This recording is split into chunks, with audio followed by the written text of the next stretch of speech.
Good morning, everyone. Today I am going to read chapter 3 of The Magic School Bus. And chapter 3 is called Island Adventure.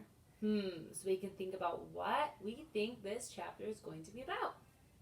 Miss Frizzle pushed a button on the dashboard and a robotic arm appeared from the side of the bus. Hang in there, Arnold, she cried as the arm grabbed Arnold by the waistband of his pants and dropped him back inside the bus. I haven't lost the kid yet. Oh, sure, Arnold groaned as he adjusted his pants. She may be new, but she already knows how to work the robotic wedgie arm. Suddenly, the bus began to wobble. You know, Carla said, peeking out the window looking at the cliff below, she seems nice and everything, but I'm not sure about her parking skills. The kids heard a creaking sound as the rocks under the bus's wheels gave way. A second later, the bus tumbled right over the edge. Ah! The kids cried. So this is a picture of Arnold falling out of the bus and the robotic arm saving him. And this is a picture of the bus wobbling on the edge of the cliff and then falling off. Luckily, Miss Frizzle hit another button on the dashboard, and the bus soon floated back to the top of the cliff. How much do I love this bus, she squealed. Phew, said Tim said with relief when they were back on solid ground. That was close. That was exciting, Miss Frizzle said. Since we're here, wherever that is, we might as well look around, right? She doesn't even know where we are, Arnold whispered as he and the others followed Miss Frizzle outside. Dorothy Ann pushed a few buttons on her tablet. According to my research, we're in the Galapagos Islands, she said as a park ranger suddenly jumped out from behind some bushes. Here's a picture of the bus floating back up to the cliff, and this is a picture of Dorothy Ann figuring out on her tablet that they're in the Galapagos Islands.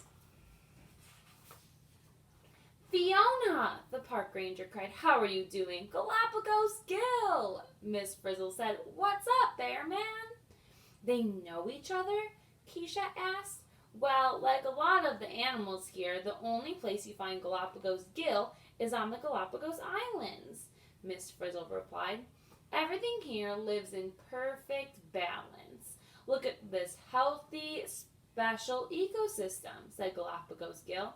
He gestured to the plants and animals all around him as he led the class down a path.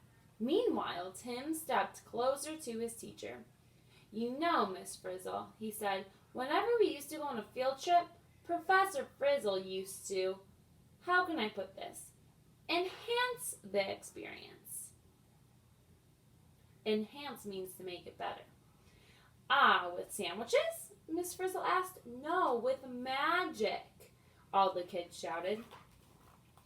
And this is Miss Frizzle meeting and seeing Galapagos Gil again because it seems like they already know each other.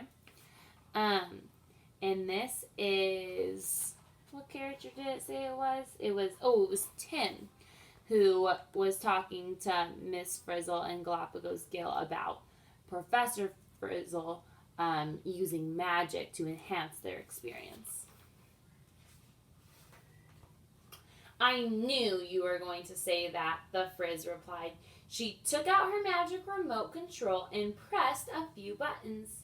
There was a swirl of sparkles, and suddenly Carlos turned into a giant tortoise, and Wanda transformed into a finch. Then Miss Frizzle pushed a few more buttons, and the other kids found themselves wearing magic glasses. Nice, the kids cried when they looked through their new glasses. They saw glowing green arrows pointing from some plants and animals to other plants and animals.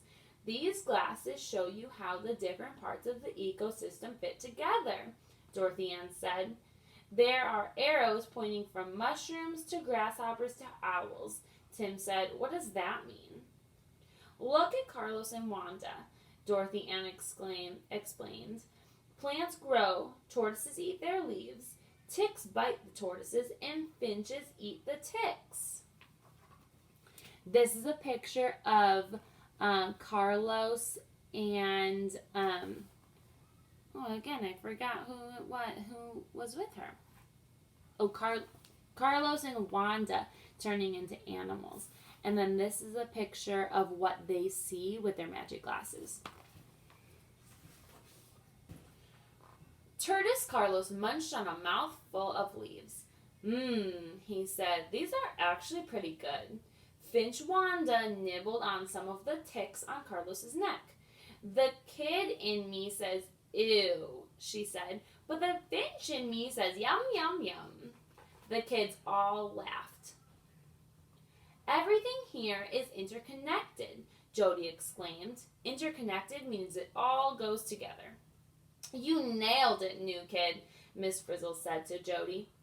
Everything has a role to play, and that keeps everything stable. And since this is an island by itself in the middle of the ocean, it has its own natural balance. Miss Frizzle pushed a few buttons on the remote control, and the glasses disappeared, but Carlos and Wanda were still in animal form. This is a picture of Wanda and Carlos in their animal form, and this is a picture of Miss Frizzle teaching all the kids about the ecosystem. Come along, everyone, Miss Frizzle said. Miss Frizzle? Tortoise Carlos asked nervously. What about us? This is a picture of Miss Frizzle telling everyone to come along. And what do you think is going to happen to Wanda and Carlos because they're still animals? We will have to wait until Chapter 4 to find out. Chapter 4 is called Booting Up. I'm excited to read the next chapter to you soon. Have a great rest of your day, and remember to do the assignments on Google Classroom.